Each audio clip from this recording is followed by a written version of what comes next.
Assalamualaikum warahmatullahi wabarakatuh. Salam sejahtera untuk kita sekalian. Perkenalkan, nama saya Angel Tobia, program studi bahasa Inggris. Saat ini saya akan mempresentasikan suatu filsafat dari seorang filsuf yang bernama Thales. Filsafat ini berjudul Alam Semesta.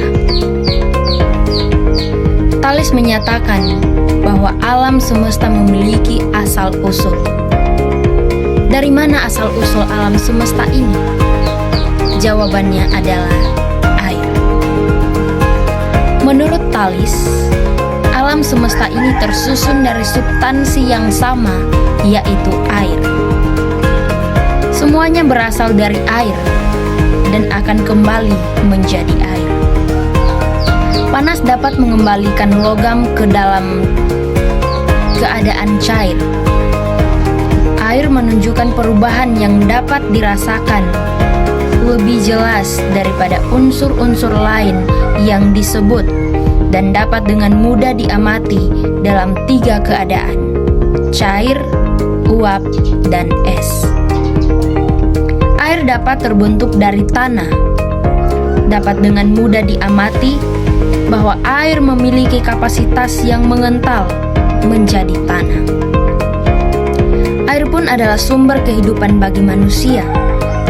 Bagi Thales, air memiliki potensi untuk memelihara dan menghasilkan seluruh kosmos, bahkan api matahari, bintang-bintang, dan bahkan kosmos itu sendiri dipelihara oleh penguapan air. Thales menyatakan bahwa air adalah prinsip dari segala sesuatu, karena ia melihat bahwa segala sesuatu bergantung pada kelembabannya, dan kelembaban itu berarti kadar airnya. Kiranya sesuai untuk menjadikan air ini sebagai prinsip segala sesuatu, di mana di sanalah ditemukan manfaat dan kekuatan segala sesuatu. Melihat pembiakan binatang dalam bentuk air, benih, dan biji tanaman. Selama masih segar dan produktif, bumi itu sendiri hidup dan pulih kembali melalui pengairan atau irigasi. Lumpur tidak lain berasal dari sisa dan endapan air. Udara juga dapat dikatakan sejenis hembusan dari perluasan air. Bahkan api tak mungkin menyala atau terjaga nyalanya tanpa adanya kelembaban tertentu. Intinya, manusia, hewan, tumbuhan, dan segala hal di dunia ini berasal dari air. Selain mencari tahu tentang asal-usul alam semesta, Thales juga berargumen tentang bumi. Thales beranggapan bahwa bumi mengambang di atas air, layaknya perahu kayu yang mengambang di atas lautan atau sungai, karena air itu adalah substansi yang permanen. Ia menjelaskan itu atas penglihatannya terhadap pulau-pulau yang mengapung di sekitar Miletus, di mana ini memperkuat argumennya bahwa pada dasarnya semua mengapung di atas air. Ia menentang pandangannya yang mengatakan bahwa bumi hanyalah seperti tubuh manusia, yaitu Dewi Gaia. Selain itu, Thales juga beranggapan bahwa bumi itu bulat. Ia beranggapan seperti itu dengan berbagai argumentasi. Salah satunya adalah fakta bahwa selama gerhana matahari, bayangan yang disebabkan oleh interposisi bumi antara matahari dan bulan selalu cembung. Oleh karena itu, bumi pasti berbentuk bulat. Selain membicarakan bumi, ia juga mempunyai pengetahuan mendalam soal astronomi. Ia pernah meramalkan akan terjadi gerhana matahari, dan kenyataannya ramalan itu terbukti.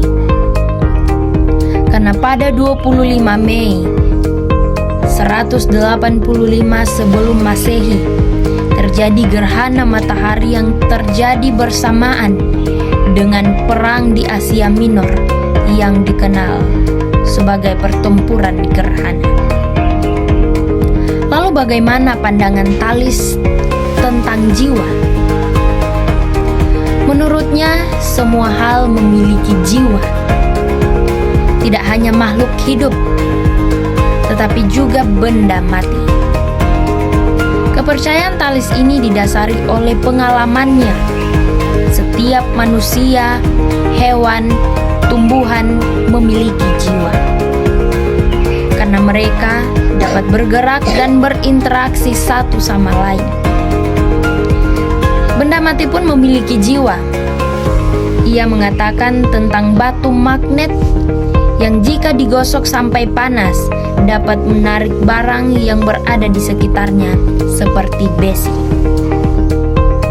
Oleh karena itulah, Thales mempunyai pandangan bahwa segala sesuatu mempunyai jiwa. Kemudian, Thales pun mendefinisikan realitas yang ada di dalam semesta ini. Menurutnya, definisi realitas berasal dari unsur tertentu, bukan dewa-dewi. Thales bukannya tidak mempercayai keberadaan Tuhan, tapi untuk menjelaskan fenomena alam, tampaknya penjelasan ilmiah sudah cukup. Tenaga penggerak bukanlah makhluk supranatural. Itu adalah tenaga dalam alam itu sendiri. Tenaga itulah yang mendasari peristiwa-peristiwa.